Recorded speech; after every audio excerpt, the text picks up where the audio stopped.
What's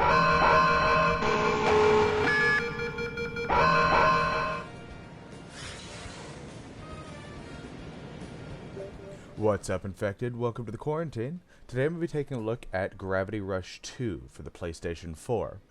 If you're unfamiliar with Gravity Rush 2, it's a sequel to one of my favorite games that came out on the PlayStation Vita, Gravity Rush, or Gravity Falls depending on your region. So what is Gravity Rush? Well, Gravity Rush 2 is an action-adventure game where you follow the protagonist, Kat, that is basically an amnesiac from the first story, and she's trying to figure out her origin. And she's an overall nice person. She's trying to help other people that are in need, as well as try to find her origin. To do this, you're going to be fighting monsters called Navi that seem to just appear out of nowhere. And throughout the course of the game, you're going to slowly uncover kind of your origin and also save this city that you're in. But the neatest, coolest mechanic that the game has is the gravity shifting. Now, at any time throughout the game, you're allowed to adjust gravity. So you're basically never really flying, as you saw in the beginning of the story. You're actually just falling with style. Boiled down, Gravity Rush 2 is primarily an action-adventure game with mild RPG elements. So what you're going to be doing is running around and completing quests and storyline missions, most of which involve either sneaking by people or, for the most part, killing Navi, which are these like extra-dimensional creatures that have this core that you have to break. You wind up breaking the core by combining light and heavy attacks combined with your gravity shifting abilities to throw objects or fall at the monsters while performing like a kick or something. That way you could break their core a lot faster. And generally you have a time limit or something like that, and you want to do all this before you get killed. Once you kill them, you get these little orbs that you can then use to power up your abilities. Now, these orbs are also scattered throughout the cities because the game does encourage exploration, and combine the exploration aspect with the gravity shifting makes for some really out-of-the-box thinking exploration where you have to realize that you're allowed to walk on the bottom of the map and explore the underside, so every little thing is now mapped and detailed, which is really cool. So if you're not wanting to just plow through the storyline, the game still has loads of side quests and challenges just like the first one did. However, the game does introduce a new mechanic, where Kat now has a camera.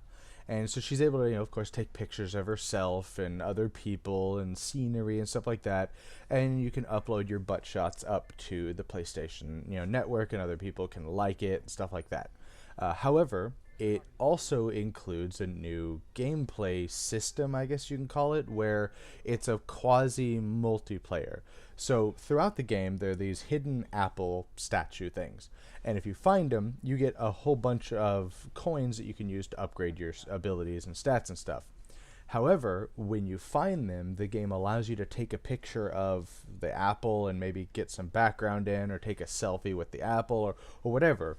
And whenever you take that picture, it uploads it into the server, and then it'll randomly give it to somebody else. And if that person uses that picture that you took and finds that said apple, you get, I want to say they're cat coins or something. And those coins, the more you get, the more aesthetics that you wind up unlocking, like different poses, or you can, add stuff to the scenery to make your pictures look neater, or stuff like that. And it doesn't affect gameplay. You can ignore it completely, but it's really fun. It's like a scavenger hunt, and it's very, very enjoyable.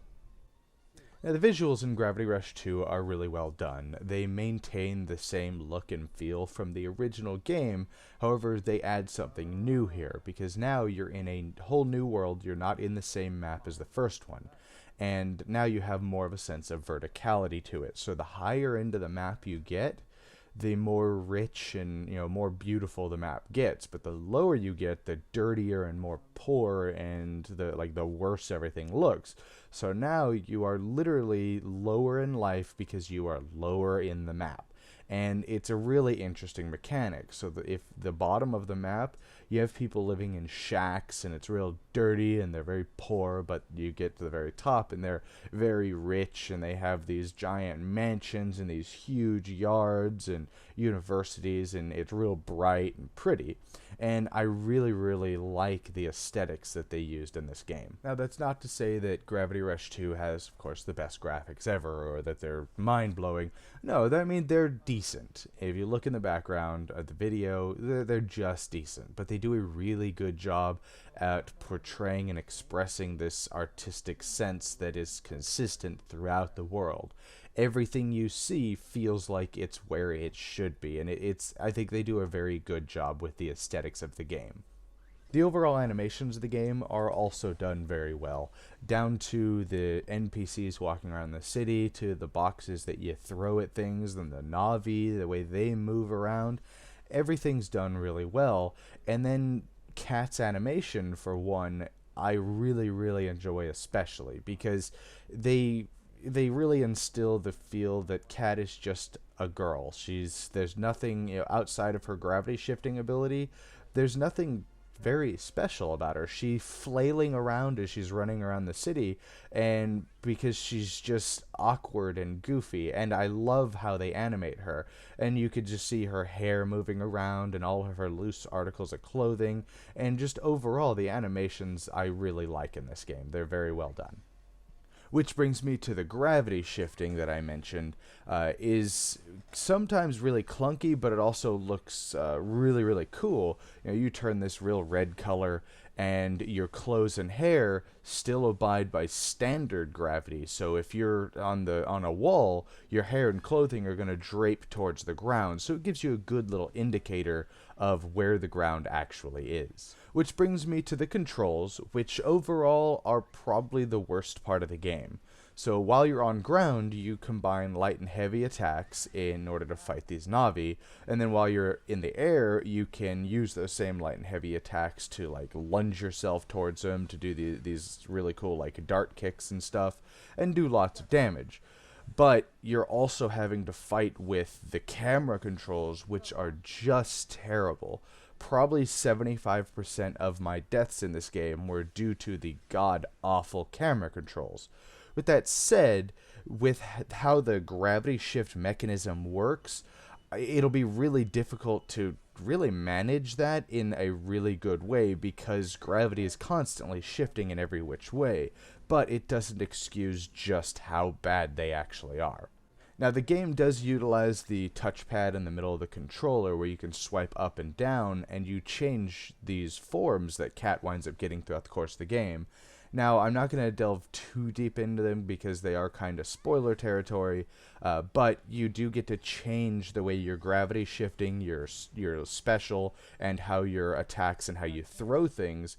You get to change how all of those work depending on what style you're in. And it's for the most part, it works pretty well, but at times it does feel like it was a tacked on gimmick. And they're like, well, let's see how we can incorporate this, and then let's find a way to explain why you're doing it. So sometimes it feels like a gimmick, but it does work fairly decent. You're not going to find yourself doing it a whole lot unless the game is forcing you to use them, however. As a lot of you guys may know, is I don't put a lot of effort into the audio of a game, because the audio of your game will make or break your game. However, it's either going to be really bad, which is going to ruin the game. It's going to be adequate, which is most games, and I'm not really going to touch on it. Or it's going to be incredible, which of course I'm going to talk about that. And Gravity Rush 2 falls right in that it's adequate. There's nothing special about it. Some of the audio score is pretty well done, but a lot of it is just, it's there. It creates a sense of ambience, and it does its job. The sound effects in the game are done very well. Running through the noise that Cat makes while she's running, and the clothes rustling is done really well. The weight that something sounds like it has when it nails something else, and the punches and kicks, it's done adequate. There was never really a point where I felt the audio was out of place and it didn't feel right or anything like that. It's exactly as I said. It's adequate. Nothing more, nothing less, nothing to write home about. Now, the story in Gravity Rush 2 is done really well. You're finally going to get the origin story of Cat. You're going to find out where she came from, why she fell out of the sky, why she's got these powers, what the symbolism of the apple that, some of you may be aware of from playing the first game. You're finally going to get all of that, and it's going to make sense. And it's a very holy crap moment when you finally find it out and it's revealed to you, and it's definitely going to make you look at a lot of things in the game very differently. But overall, I think they handled the story really, really well. At the time of recording this video, there is one piece of DLC available for Gravity Rush 2, which is the Raven DLC, which introduces Raven's origin story. And I was pretty hyped for this because Raven is actually my favorite character in Gravity Rush. Now, don't get me wrong, I really like Kat. She's super cute, she's bubbly, she's got a really cool aesthetic design. She's just a happy-go-lucky, fun girl. And I like Kat. I like Kat a lot. But I like Raven a lot more. I like her aesthetic design a lot more. I like her color scheme more. I like her personality more. I like her moveset more. And then to top everything off, I find her incredibly attractive. So just overall, I like Raven a lot more. So this DLC is probably the worst kind of DLC in my opinion. With that said, it's free, so I shouldn't have the right to complain, but I want to point it out for people who are like me that were really looking forward to this, is you're basically going to be doing the same thing that's not very fun over and over and over again with little tidbits of story information to try to keep you coming back. But I didn't even finish it, so I'm going to put that on the table right now. I got so annoyed with it that I was, screw this, and I went off to play something else. Maybe I'll go back when I don't have anything else to play and try it again, and maybe my opinion will change. But it's not fun, it's frustrating at times, and it just downright made me turn it off a couple points. Because you screw up one thing, and at some points it'll make you start everything back over, back to a certain point, and make you have to do these just not very fun parts, so you can try to get the rest of Raven's storyline, and it's done very poorly. And the way what I've been comparing it to is with Persona 3 FES with The Answer. And if you haven't played that, the way The Answer works is it claims that it adds like 30 hours of gameplay. And you're like, awesome. But only like 3 hours of that 30 hours is story segments. The rest of it is just grinding and doing the same crap over and over and over for a little nugget of some additional story. And that's all it is. And that's basically what the Raven DLC does for Gravity Rush 2. So go ahead and pick it up, because again, it's free. There's no reason not to, but don't get your hopes up, because it's, and from what the little bit I played, maybe it gets better, but from what I played, it's just not very good. So do I recommend Gravity Rush 2? Well, if you were not a fan of the first one, then you're definitely not going to like Gravity Rush 2, because it has the same frustrating camera problems. It's got the same disorienting gravity shifting mechanism, which I personally really enjoy, but it is very disorienting. It has pretty much the same exact problems as the first one has. So if you don't like the first one, you're not going to like this one. It doesn't really improve a lot on almost anything, except for the visuals. The map is much bigger, but that's about it. Other than that, it's almost the same game. However, if you liked the first one, then yeah, pick it up. It's more of the same, just a little bit more refined. But if you've never played a Gravity Rush game, I would recommend to pick up the original one first and try that. Because if you like that, you're going to like Gravity Rush 2, because again, it's more of the same. If you can get over the camera in the first one, you can get over the annoying gravity sliding, you can get over, the disorientation of gravity, the gravity shifting, then yeah, you're going to have no problems with Gravity Rush 2. But again, if you didn't like that, there's nothing here that's going to change your mind. This game was meant for the fans of the first one. So that is my final verdict for Gravity Rush 2. I personally adored the game and detest the DLC. So anyways, I hope you enjoyed the review. If you like the channel, give it a subscribe, and I'll see you guys next time in the Quarantine.